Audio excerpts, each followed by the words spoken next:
There are so many Easter eggs and fun tributes to the Mario franchise. My entire family saw it together with all different levels of Mario experience, and we all really enjoyed it for different reasons. Not all movies need complicated plots or a secret villain reveal to be enjoyable. Where the movie excels is creating the universe and building on the characters that we know so well. They were able to translate the characters in a smooth comedic way, especially Bowser, and it sets up many different storylines for future movies or other media. I highly recommend watching it in the theater as there are many small details rendered into the scenes that brought a smile to my face.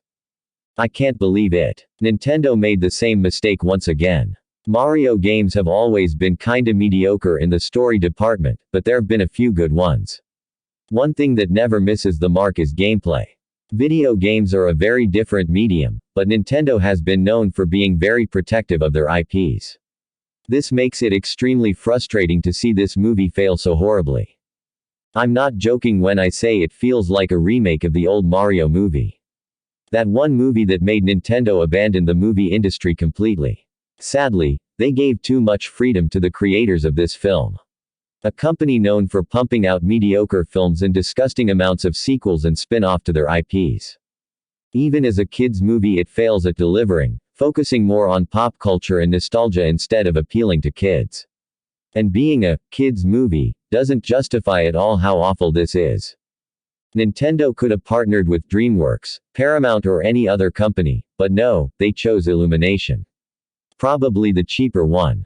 I feel so cheated. It's just gorgeous, the plot is really good. It gives out many references to the game and it's pretty nostalgic.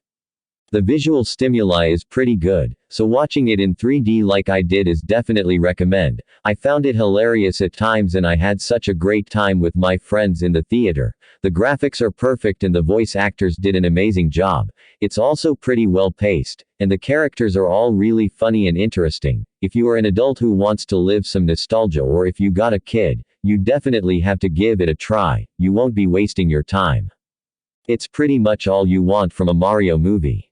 It may not have a great story, but what do you expect from Mario? It's chock full of references and little Easter eggs. The pacing may suck a bit, but that's really its only flaw other than its story. Most of the critics seem to not play Mario at all and don't understand the references, or were expecting too much out of the movie. It may be not the best, but it's pretty darn good for what it is. And I absolutely love the kart selection mock-up based off of MK8. I'd say it's worth it if you are a longtime Mario fan or have children who love Mario. Genuinely pretty good all around, just don't go in expecting something amazing like most of the critics. If you want a Luigi movie, this ain't it sadly, wish there was a bit more of Luigi. The Super Mario Bros. Movie was the best family movie in a decade. With no political agenda or ideology added to it. With the bright colors and the storyline of saving the princess's realm, the nostalgic returns, and the Easter eggs, this was a great movie. My childhood video game dreams of a movie, all showed up in a great film. The voice acting was great, and the bright visuals and the Easter egg-infused music made this movie great. I told my wife as we were waiting for the after credits that this was my kids' E.T., which is the very best part. They will remember seeing this movie in the theater. Really, if you are a huge fan of the Mario Brothers, then this movie is for you. Both Mario and Luigi are struggling plumbers trying to put on commercials, and even their own father looks down on them, but when a city outage over in the draining in their city of Brooklyn is flooded, they feel it is their duty to go and fix it. But little do they know that they will be separated over in Mario Goes to the Good World but Luigi to the Bad World, and how he and the others locked up are facing death. It is up to Mario as he meets the princess and the other people in the Mushroom World to go and save their world and get his brother back. Plus a chance over for respect and redemption.